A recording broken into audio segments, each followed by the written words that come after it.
On commence Alice Coffin, Pauline Armange, le féminisme de 2020. Alors, sans plus attendre, Alice Coffin, on va commencer par elle. Peut-être que vous ne la connaissez pas, hein, comme à peu près tout le monde dans ce pays. Et pourtant, on ne parle que d'elle, on ne parle que de cette sympathique Alice. Alors, pour vous poser le personnage, le parcours d'Alice, parce qu'elle n'arrive pas de nulle part. Hein. Alice, elle nous vient tout droit d'une famille plutôt aisée, fille d'ingénieur en aéronautique. Tac, tac, tac, ça envoie de la fusée.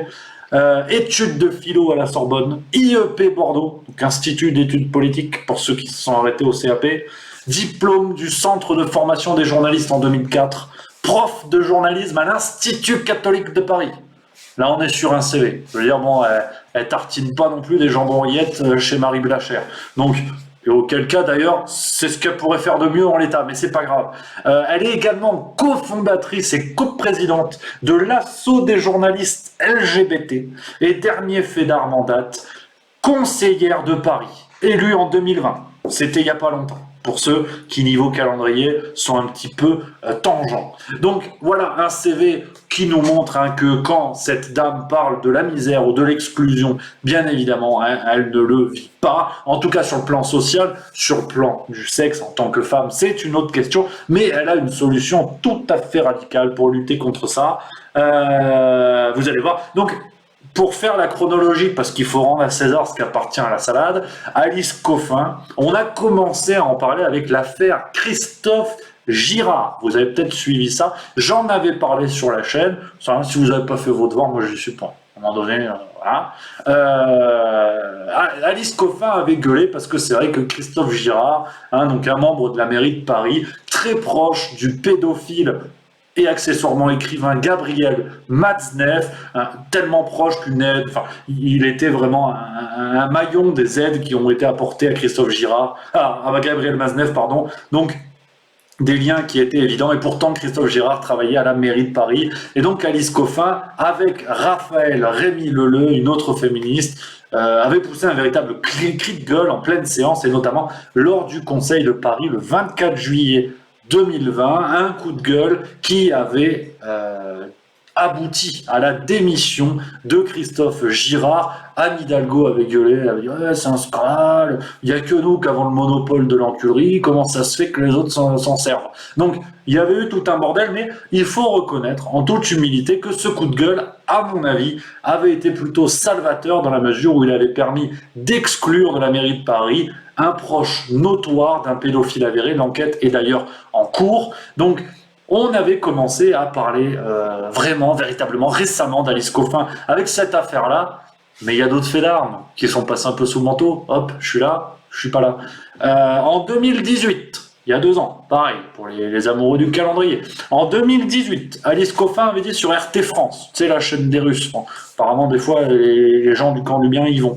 Elle avait dit, je cite, ne pas avoir un mari, ça m'expose plutôt à ne pas être violée, ne pas être tuée, ne pas être tabassée. Voilà. Donc la mesure, c'est son truc. Alice Coffin, vraiment, toujours sur le fil du rasoir, c'est toujours un numéro d'équilibriste. Elle n'hésite pas, la finesse, la souplesse. Donc voilà, ne pas avoir de mari lui permet de ne pas être tué. D'aucuns appelleraient ça un raccourci. Moi, j'appelle ça une bretelle d'autoroute, mais chacun a ses connaissances dans tout ce qui est routier. En novembre 2019, là pareil, on remonte, il n'y a pas longtemps, dans National Geographic. Alors, elle ne me demande pas qu'est-ce qu'elle foutait là-dedans. Peut-être les espèces en voie de disparition, les féministes extrémistes, je sais pas. Je sais pas ce qu'elle foutait dans le magazine, mais elle y était. Et elle a déclaré, pareil, je vous lis, je vais faire beaucoup de lectures ce soir.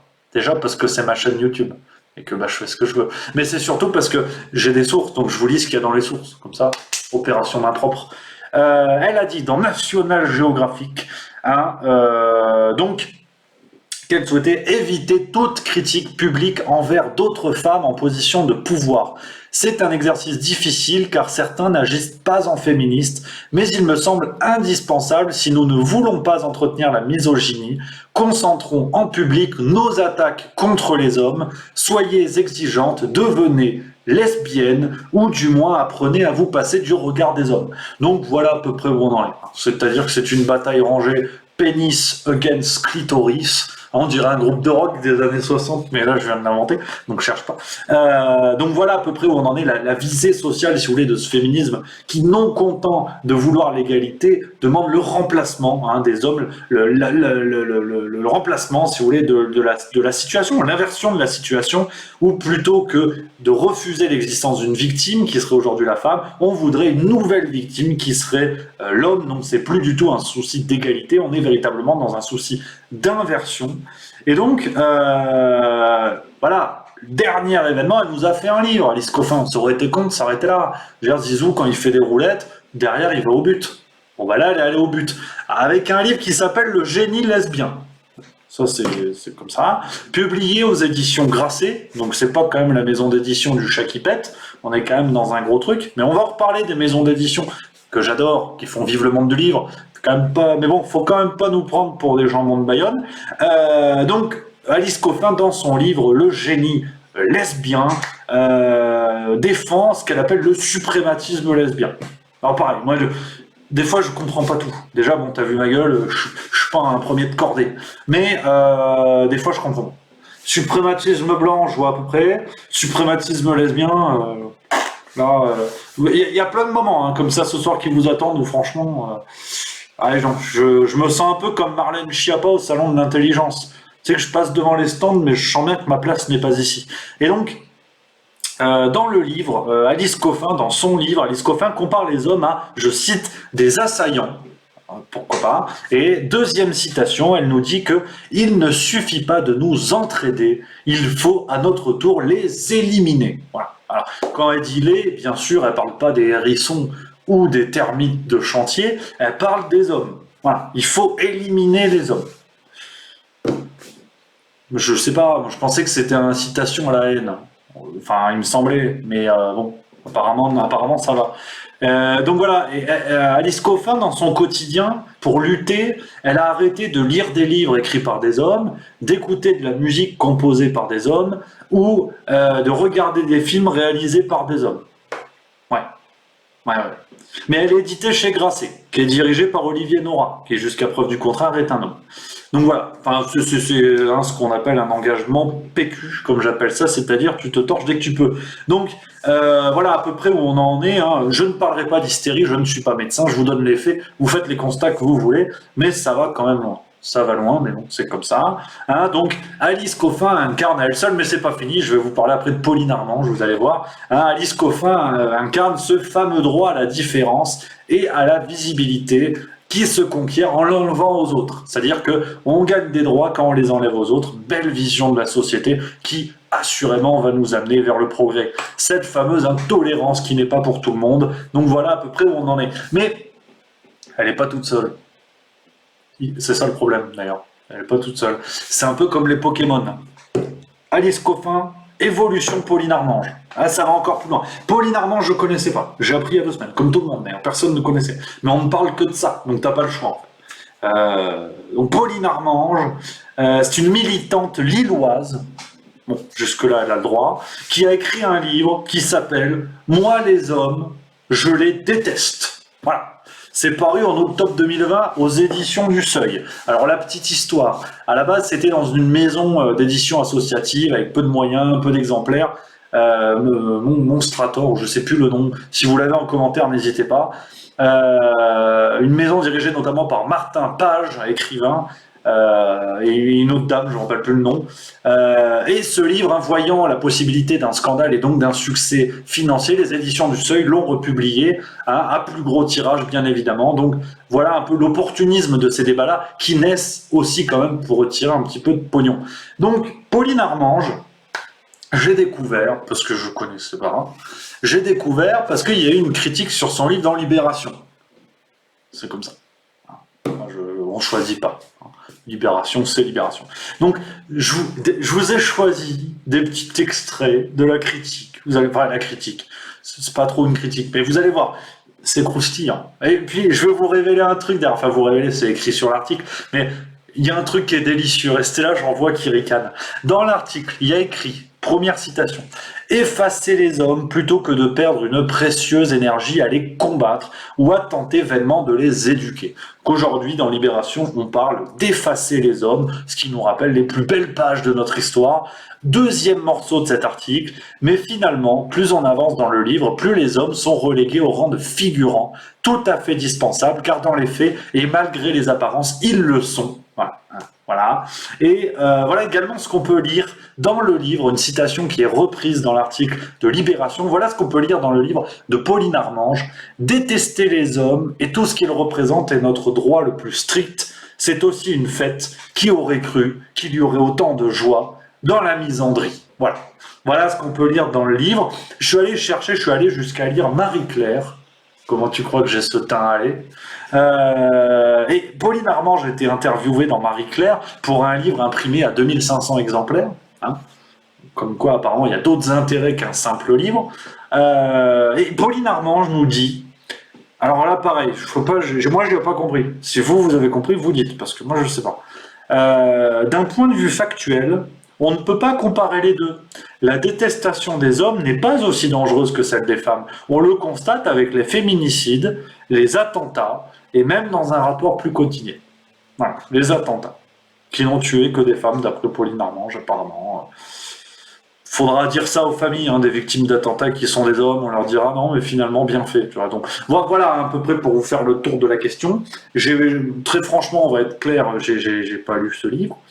Mais je vais le faire. Je vais le faire parce que ce serait malhonnête de ma part. Puis comme j'ai pas mal de temps à perdre dans les jours à venir, je vais le faire. Donc voilà à peu près où on en est, si vous voulez, sur le féminisme d'aujourd'hui. Féminisme de 2020, alors bien évidemment, posons le contexte, bien évidemment que bon nombre de féministes se sont détachés de ce courant qu'on pourrait appeler intégriste, un féminisme intégriste, voire extrémiste. Bien évidemment, je ne mets pas toutes les femmes qui se battent pour la cause féministe dans le même sac parce que, fort heureusement, la majorité sont utiles et la majorité ne tombe pas dans ces excès-là qui visent à mettre la société à feu et à sang, très clairement, en opposant des communautés de gens dans la société. Donc, bien évidemment, je ne mets pas toutes les féministes dans le même sac, tout comme en tant qu'homme masculin, cisgenre, blanc, mon avis est de la merde pour certains.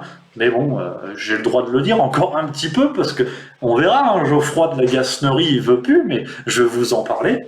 Donc, voilà où on en est.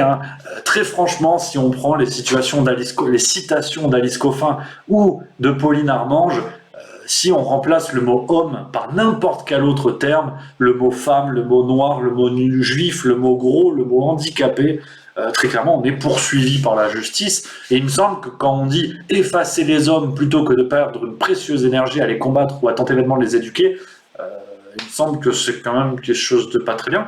D'autant que cet article de Libération, c'était ça le petit scoop, est écrit par un homme. Ouais. Si, il est écrit par un homme. Ouais. Je vais vous retrouver, attendez, bougez pas, j'ouvre l'article parce que quand j'ai vu ça, je me suis dit, c'est comme si tu veux un gibier qui écrirait un ode au chasseur, tu vois, de se dire, oh, qu'est-ce que je rêverais de prendre du plomb dans le fion. Voilà, Erwan Cario qui a écrit ça pour Libération. C'est un homme. C'est un homme. D'après la photo, il s'apparenterait à un homme. Après, je ne veux pas le mégenrer. Donc voilà. C'est un homme qui a écrit ça, qui souhaiterait être effacé. Voilà. Peut-être le syndrome du type X, je sais pas, je suis pas médecin. Mais voilà où on en est, si vous voulez, très clairement, ce féminisme extrémiste, radical, qui contrevient à la loi. Pour faire un parallèle dans l'actualité récente, si Éric Zemmour avait tenu ces propos-là, le parquet de Paris s'en serait saisi comme il s'est saisi de sa déclaration sur CNews, qui a été ouvertement tronquée par BFM TV. Éric Zemmour disait que tous les mineurs immigrés devaient être renvoyés chez eux, comme ils étaient tous des violeurs, des assassins, là. La présentatrice Christine Kelly lui a dit, mais quand même, est-ce que vous n'allez pas un peu loin? Il a dit effectivement, non, il a repris sa citation, même si effectivement elle n'est absolument pas bienvenue et cohérente, mais il me semblait que jusqu'à présent nous étions dans un pays où règne la liberté d'expression, et pourtant le parquet de Paris s'est saisi de cette affaire-là. Par contre, pour Alice Coffin, non. Là ils ont dit ça va, effacer les hommes, c'est bon parce que pourquoi pas en fait. Et c'est vrai. Donc voilà, si vous voulez, ce que je pouvais vous dire sur le féminisme. On va monter doucement en puissance. J'ai rangé les thèmes comme ça par puissance. À la fin, explosion de plaisir. Là, on va se régaler. Donc voilà ce que je pouvais vous dire sur cette affaire-là. Et on n'a pas fini. On n'a pas fini de subir les foudres de ce féminisme extrémiste qui monopolise la parole. Parce que pendant ce temps, des femmes se font casser la gueule en France, des femmes meurent sous les coups de leur mari, des femmes sont moins payées. Mais voilà, on propose d'effacer les hommes en solution. Effectivement, c'en est une comme une autre.